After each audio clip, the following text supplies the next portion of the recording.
Implants moving after breast augmentation or after a replacement surgery for old implants is absolutely normal.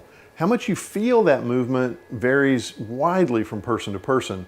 And some people stop feeling their implants after about 6-8 weeks. Some people feel their implants for years. The biggest problem that I have with implants where people can feel them down the road usually is related to the silicone implants that have a seal on the back. And I don't know if it shows up well in the video, but on this implant, there's a little button right here. And that little button is so that when the implant goes in, I can put my finger in and make sure that the back is on the back indeed, instead of it being flipped. But if that little button happens to be right at the junction with a rib, it may rub over the edge of the rib, and you can feel it occasionally when it pops over that rib edge. It's not dangerous, it's generally not painful, it's just odd.